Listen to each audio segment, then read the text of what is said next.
subordinate court in the Lusaka district before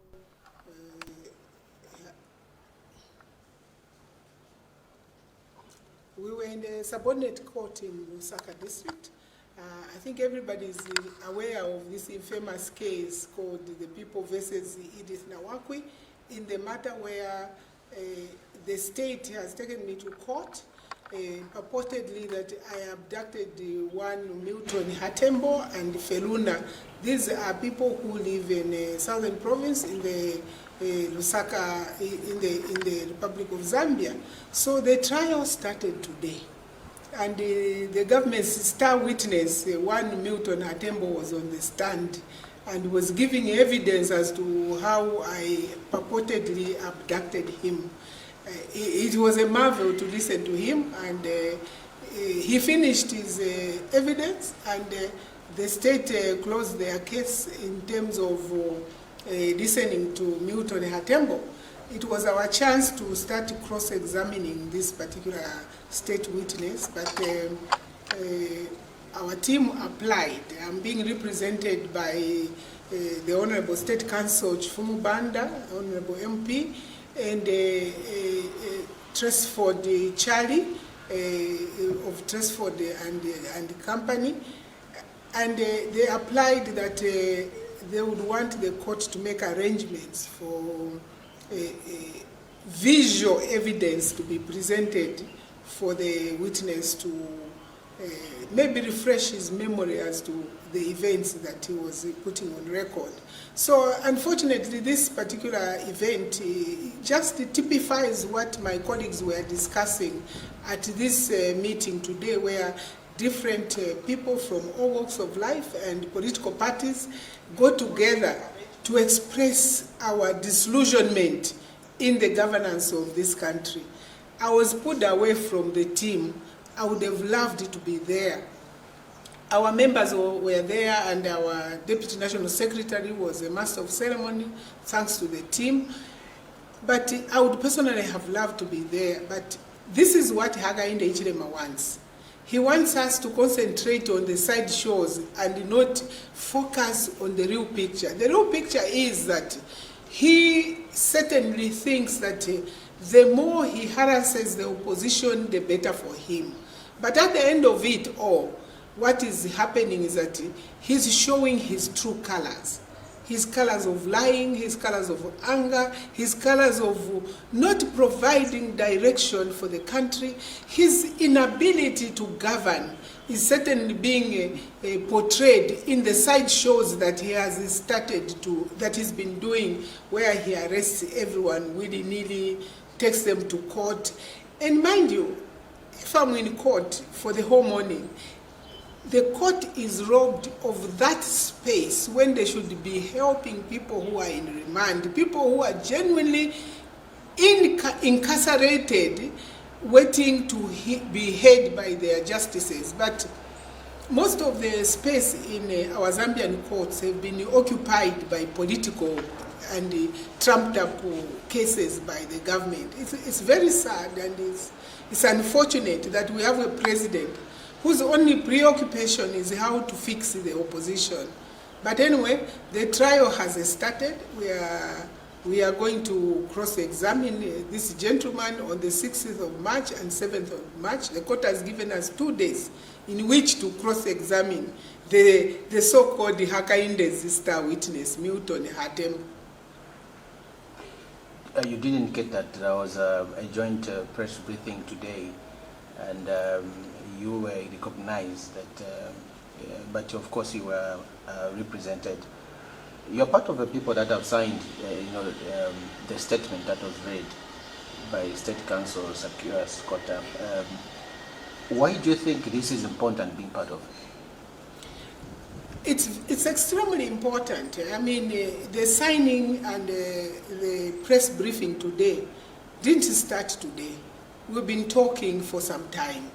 And last week, a group of us met. Most of the people who were there at the press briefing, we met last week and said that it is time. We can no longer carry on as business as usual. The country needs to be rescued from the jaws of this lion. This country is bleeding. Whether you look at the health sector, the agriculture sector, whether you look at the inability to even manage an epidemic, whether you look at the inability to manage the community, and I mean, wherever you go, on the street, in the taxis, get on any minibus or bus going out of town, people are saying Hakainde must go. So it's imperative upon those of us who are charged with the responsibility to provide alternative governance, to get together and chart a way forward. This is extremely important because as a team, we are equally conscious of the phenomenon of failed states, in where people have no hope, you end up having a failed state. So hope must be provided. This is why, personally, I think that today was an extremely, extremely important meeting. It's sad that I wasn't at the meeting, but I was ably represented by our team and my colleagues. We are working as a tight team. We know that the road ahead is rough. Hakainde will try to isolate each one of us. For example, today I was isolated. I was in court. I was isolated. They will try to isolate each one of us either by phony charges or some form of incarceration or another. But I want to tell you that the spirit of the Zambian people who have come together today is one of resilience, is one of focus, is one of determination. And the determination is that our country has never been this bad. And the question is, why have we got to where we are? We've got to where we are because Hakainde basically was a fluke. He was an accident, and we recognize that he was an accident. So we also recognize that it's a duty of every Zambian, every able-bodied Zambian, in the church, the students, the trade unions, teachers, policemen, everyone. It's a duty of each one of us to safeguard the integrity of this country, the security of this country, the safety of this country, and the peace of this country. It is not just Hakainde Hichilema who is charged with that. In fact, for him and his supporters, he would rather he leads amidst chaos, because that's basically his nature. He hasn't demonstrated in the last three years and a half that he has any leadership acumen or capacity to lead our nation. So for me, despite my absence from the meeting, I'm elated that we are able to meet. And I want to thank President Edgar Chagwa-Lungu, the magnanimity of him having come back to the fort to give up the trappings of the office of a former president, where they take his car, they take the security, and he's now an ordinary citizen, as if he is not a state asset. Once president, forever president, because you hold secrets for the state that the state needs to guard. But Hakainde couldn't be bothered about the fact that his predecessor is a state asset. He wants to treat him like an ordinary citizen like you and I. But that's his nature. And as I've said before, this is the typical behavior of a person who has a characteristic of a Herod. Herod was an angry person. Herod was insecure. Herod was insincere. Herod was a person who didn't think that anyone else was important other than him. And it's for that reason that we really think that the nations coming together and President Edgar Lungu's coming back to say, let it be. Let me be part of Zambians that say we only have one place on earth to live, and that is Zambia. I think we should all applaud him. I know that UPND has called him names, but history will have it that Edgar Chagwa-Lungu gave up the trappings. There are very few like that. We recall people like General Christon Tembo, whom we went and inspired from the office of vice president and inspired him to resign his office to join the anti-third term. I know people like General Mianda, Godfrey Mianda, who left the trappings of being Minister of Education to join the movement to stop the third term by our then President Frederick Chiluba. They are very few. They are of a rare character. They come in their own way, and we need to applaud Zambians like that, because let us face it, when it is all done and said, this moment will go in the annals of history, that because of the steps that President Lungu took to say, I'm leaving, we all now feel united, feel energized that it is possible for us to save this country from the jaws of a lion, the jaws of a dictator, the jaws of an insecure leader. And we are all confident. I speak these days with confidence, knowing very well that I'm not alone. That the mother on the street who is crying because the child is dying at Heroes Stadium from cholera, the mother in Samfia who has no fertilizer, that patient in the UTH surgical ward who is being told, come for your surgery, but bring iodine and surgical wool. That patient is truly crying that there be a new direction, a new leadership, and a new government. And I thank the spirit of Zambians. They are all saying that their voters' cards are ready. Anyone I meet on the street says, Tatulelanda mama, yotuma kadi today chitafe dasinga kwa 1 week mwakunta. We are waiting for that moment, the 12th of August 2026. They are ready. And hakainde unseen nothing.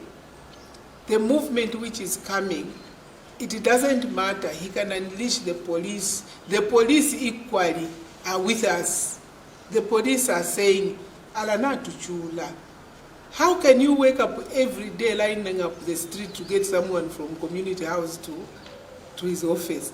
How can you be told, go to Namwala, and all you're doing is guarding a farm, and wow, they are fencing it? Is that the job of a policeman? So you are not alone. If you are driving Yangu and you are complaining that the rates are too low, the fuel prices are high, you are not alone. We are together. This movement which has started, it is for every Zambian, every Christian, every Zambian of any persuasion. This is your movement. We need your support. Let's support each other so that we support our nation. If not President Edgar Lungu leading this team in 2026, he told the people of Zambia that he's ready to support anyone that is going to be chosen. We take it, for instance, you are chosen to lead, this movement. Are you ready to take up the mantle? Any one of us is ready. And I think that the common strand amongst us, and which is better than the previous arrangements that I've had, and I want to be very specific. Hagainde Ichirema, we made him president of UDA in this home. And from the moment that we made him president, I never talked to him until we lost. What I love about this new leadership that is in this national movement is that we are all agreed and we are all conscious that amongst us, yes, we are leaders, but the people themselves will be able to say, hey, this is the one we want. And all of us are agreed that because this is not a movement of just political parties. This is a movement of the church. This is a movement of different groupings, the unions and all that.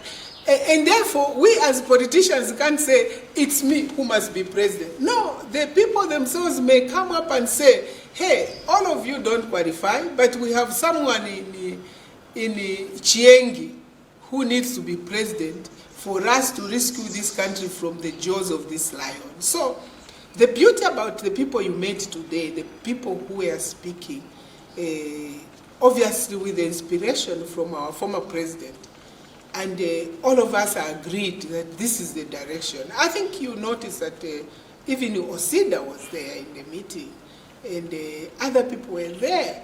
You notice that the agenda is not about I. The agenda is about we are disillusioned.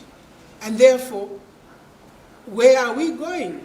We need to wrestle the power from the monster who is towering his power like Goliath on the nation. And he's taking us nowhere, but he's only there for the sake of his friends. And therefore, I think that we are in for very, very exciting and interesting times ahead of us. You know, there are a lot of stories bordering on continued smuggling of mineral. There's a trending story that you did comment rather. Maybe if you can have maybe a few words following the reaction coming from the ZNS. Maybe you have anything that you can comment on that. I personally want to desist from commenting, especially on men who are in uniform, because technically they are the custodians of our peace, of our security, and of the security of the nation and the integrity of the state. But unfortunately, one General Solochi has been drawn into the polemics of meal trading, which is a far-fetched job description of a commissioned and uniformed officer. I did notice a day ago that he said that I must be educated. And he was very economical with the truth. He wasn't addressing the issues I raised. The issues I raised were to do with the importation of GMO maize by Zambia National Service. Zambia National Service was created as a service force. When there are floods, I expect, as we see them when they are passing out, doing calisthenics, building bridges, and they demonstrate their prowessness in what they've been trained to do to save the nation in times of disaster and calamity. ZNS was not built to be a trading outpost for the politicians. And unfortunately, General Solochi has been brought into the corrupt arrangements of Hakainde Hichilema's government in terms of siphoning money from the public. And as such, when he says, I must be educated, what am I going to be educated on? Because the statement I made is that ZNS maize is contaminated with genetically modified organisms. General Solochi comes back and says, no, when we import this maize, which is GMO contaminated, it is for DR Congo. And I have said, and I summarize, that there is no neighbor who feeds their neighbor with poison, or there is no mother or father who says that because there is no Panadol for the headache that a child is suffering, you can then give them rat poison. But since he said I must be educated, may I say this, in educating General Solochi, that I am a graduate of the Imperial College of Science and Technology. I went to University of Zambia not to learn security of the state. I went there to learn about economics and what to do if in fact you need to do anything that relates to trading. For all it takes, if he wants to listen, when you are importing products from South Africa to Congo, General Solochi, you don't have to get an import license in Zambia for goods which are destined for DR Congo. So when you come back with a lie that these are destined for Congo, I'll ask you a simple question. Do you understand the concept of goods in transit? I'm sure you don't, because it's not in your field. if there is a cargo which is going to Congo, they come as far as Brazil, because Congolese even import chickens from Brazil. Those trucks are usually written in transit. And there is absolutely no need to get any permit in Zambia from Mount Makuru to pass goods which are destined for another nation. You can pass goods from here to Malawi. You can even import groundnuts from Angola to Malawi and consign them to Malawi with bills of lading written Malawi, countries of transit Zambia. So, Mr. Solochi, General Solochi, I want to beg you that keep away from this field, because you know nothing about it. They've recruited you in a field which is embarrassing the service. You are a service person.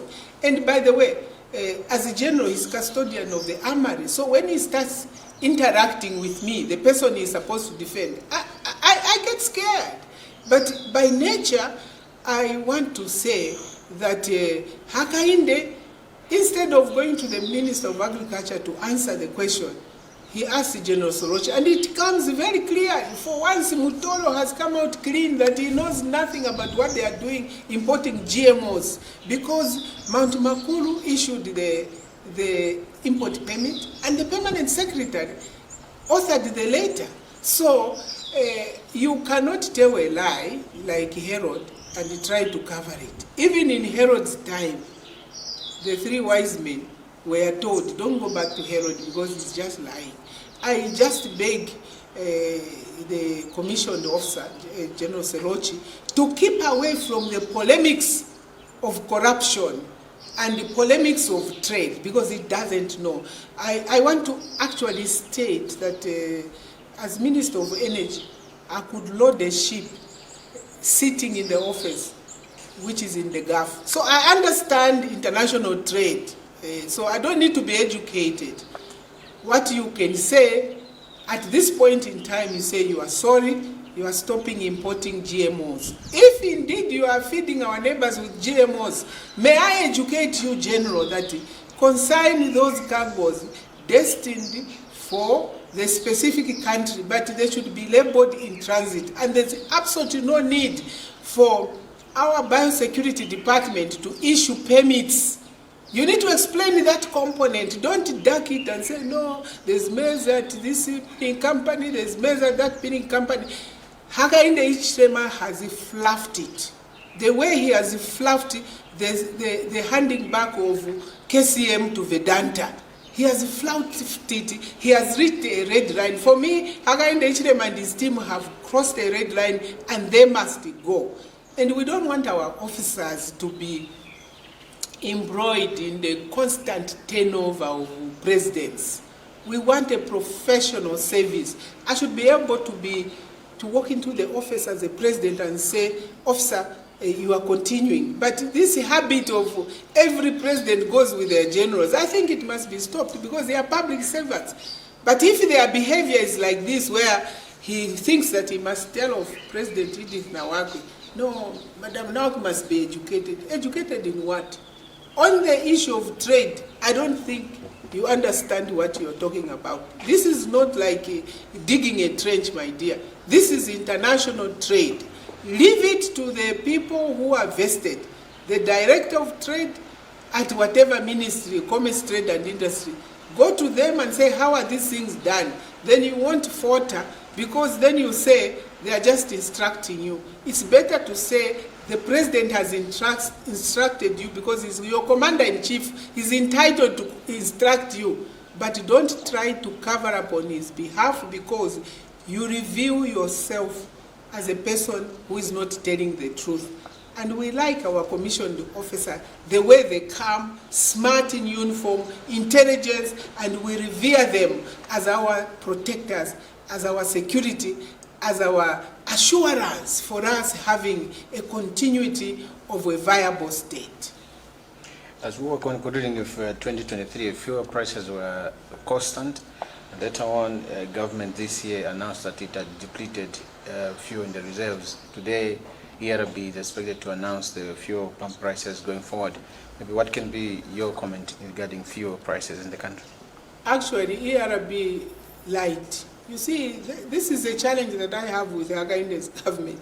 They lie in the morning, they lie in the afternoon, they lie at midnight. When they wake up, they are lying. Now they're even coaching their witnesses to lie in court.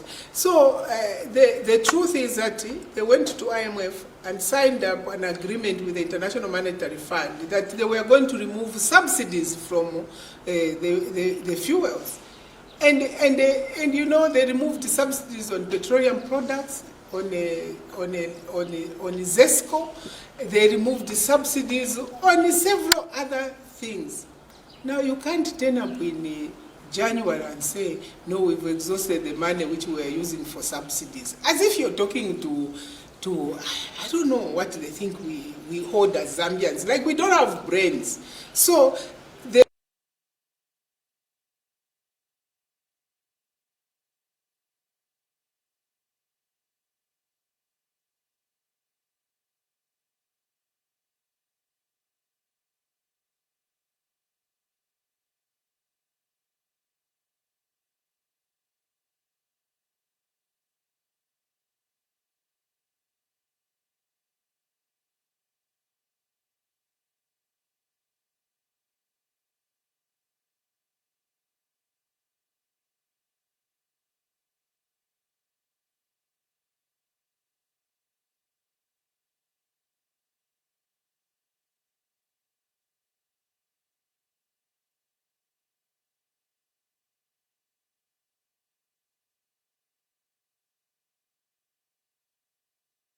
to be the one answering. And I'm saying, leave the general alone. Don't downgrade him. He's an officer.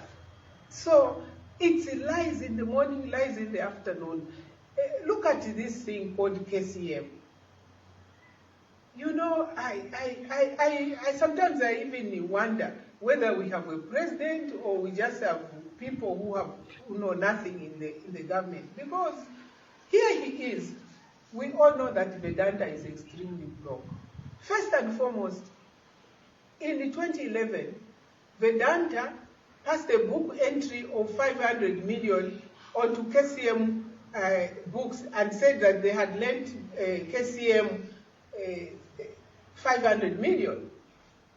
Hardly 6-7 months down the road, they go back and say, pay us back. Now, this is a shareholder of a company recalling a loan. It's such a big loan at a time when the company is bleeding. So what did the KCM management do?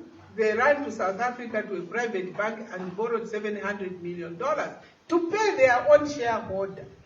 To borrow that money, KCM had to mortgage all the assets of KCM. As we are talking now, Konkora Deep is mortgaged to a South African bank. All the assets in Chingola, wherever it says KCM, it is mortgaged to a South African bank. So no normal person would give an asset like KCM back to Vedanta, a company, a director and a company which is broke. But according to Hakainde, it's okay. Those are his friends. But for me, I think they've done it deliberately. They know that the moment they remove the liquidator, then the creditors will move in and put the company under receivership. So Hakainde must be lining his friends to take over the assets of KCM. How else would you explain him giving a company back to a company which is extremely broke, instead of talking to the South African bank to ask them to find a way of restructuring the loan which they are holding the assets of KCM? As we sit here as Zambians, the assets of Konkola copper mine are mortgaged to a South African commercial bank, lock, step, and barrel. And Hakainde Hichilema, in his naivety, he thinks that Vedanta can be the one doing it. But I mean, he's doing it deliberately because the current liquidator is an official from the Attorney General's chambers. And she has been forced to appoint a friend of Hakainde, Kazirimani, who is a director and CEO of Grant Thornton. When you go this way, it's Hakainde Hichilema and his friends. So this man did not come to save. He came to enrich his net worth. It is for this reason that today, I think what has happened is a milestone in our republic, that every Zambian must understand that this journey is a journey that we must all get together. The train has started, and the movement must move to a point where truly our country is rescued from these young men who are looting the resources of our republic. Thank you so much, Madam President.